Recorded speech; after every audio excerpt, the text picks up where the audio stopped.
I were watching Downton Abbey the other night. I know. What's that, Jack, I hear you saying? You were watching Downton Abbey? And to that I say, aye, I was.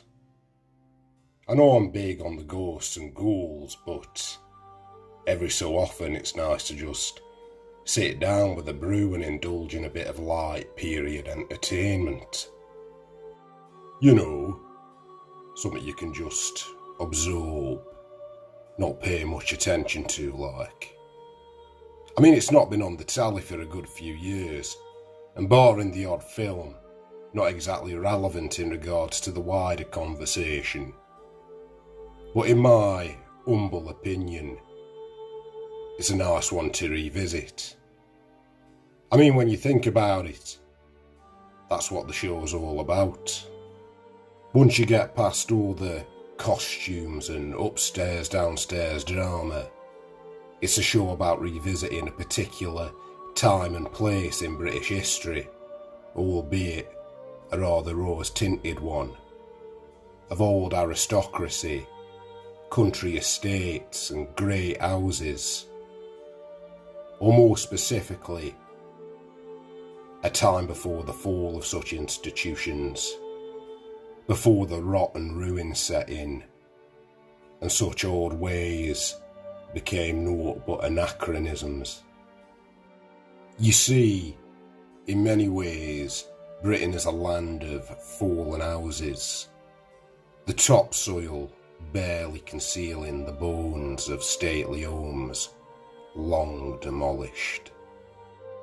Their past residents half remembered in legacies wrought upon cold stone walls, secreted away in the shadowed corners of country churches and chapels. Every county has its story of such places, of course. Whispered rumours of scandal, death, financial ruin, and sometimes curses. Crakemarsh Hall was one such place, located about 2 miles north of the Staffordshire market town of Uttoxeter, in the small constable wick of Crakemarsh. The hall was built around a rather remarkable and ornately carved staircase that had belonged to a late 17th century manor house, most of which had been demolished during the hall's construction. Now, on the 19th of June 1900, Crakemarsh Hall was purchased by Elizabeth Ann Cavendish. The funds had been supplied by Elizabeth's father, Robert Dickinson, on account of his daughter's marriage to Charles Tyrrell Cavendish. It would seem Elizabeth was exceedingly grateful for this financial boon, as she installed a life-size painting of her father in Pride of Place at the foot of that magnificent 17th century staircase.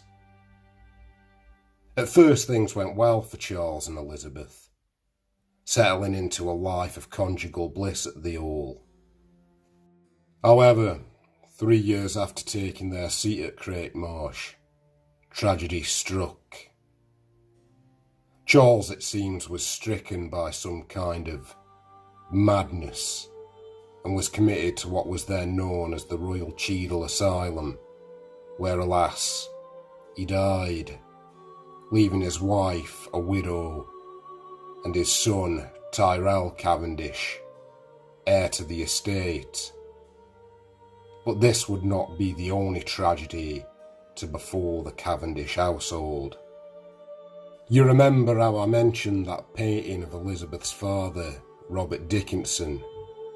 Well, it would seem it was having quite the malignant effect on the Hall's occupants. After cleaning the painting, one of the maids suddenly took ill and died. Of course, this could well be put down to tragic coincidence. After all, in those days it was not uncommon that a sudden sickness may prove mortal, especially when it came to the less well-off. However, when a second maid met the same fate, not long after attending to the painting, Elizabeth Cavendish became somewhat perplexed. Could the painting of her beloved father be cursed? It seems the notion concerned her enough to write the following lines upon the reverse of the canvas. I hope whoever succeeds me at Crakemarsh Hall will cherish this painting above all others, or evil will befall them. It was my father's money that enabled me to buy Crakemarsh and the right to be called master of this house. All very strange, I think you'll agree, very strange indeed. But this is not where the strangeness ends. Oh no, there be more to this tale than madness, death, and cursed portraits. For you see, if not one family curse was enough to contend with, Elizabeth's son Tyrrell was about to come a cropper at the receiving end of another. A curse far older than that which hung upon the canvas of his grandfather. In 1906, Tyrrell and his wife, an American lady by the name of Julia Florence Segal, moved into Lichfieldlore Hall, a rather quaint and picturesque 19th century house located in Church Eaton.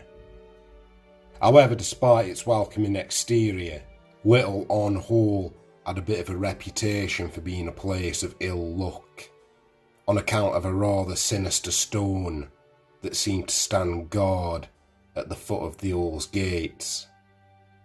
You see, this stone was linked to a local legend, and it would be remiss of me not to tell it here. So forgive me, if you will, this briefest of digressions. The story goes that there was this witch by the name of Joan Eaton, who had a nasty habit of stealing milk from the neighbourhood cows, which, as you can imagine, didn't exactly endear her to folk. Anyway, one day Joan found herself on the prowl around Red House Farm. The owner, who knew her reputation on spying her skulking round his property, said, "Here, Joan, up in yonder field there be a cow, gives the best milk in the county, enough to supply the whole village, but she's a fierce un. I don't dare go near her. Don't reckon you be up to the task, do ye?" Well, Joan won't want to balk at a challenge, so she marches up to yonder field, bucket in hand, where she comes across the biggest cow you ever seen. And I'm talking size of a bus big. A right big bastard bovine is this one. She quickly realises this ain't no normal heifer. Nah, this be the fabled dun cow. But she's unperturbed, and with a little bit of charm and trickery, she proceeds to milk the cow dry. On realising it's been had, the dun cow bolts, kicking up a great stone as it flees, with enough force that it was said that an hoof print was left embedded in the solid rock. The stone flies through the air and lands with a thump at the gate of Red House Farm. And Joan, somewhat smug after her victory, says to the farmer, "You remove that stone and evil will befall ye." Well, seems that was just what the farmer wanted to hear, as it confirmed that Joan was indeed a witch. So they took her to the crossroads and promptly incinerated her.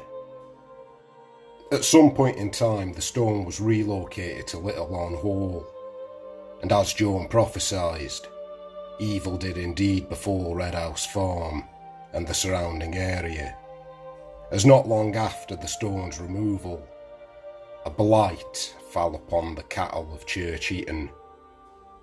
Every cow, calf and bull succumbing to the pestilence. It would also seem that, like a bad seed, the stone's curse took root at the gates of Lichfieldlore Hall.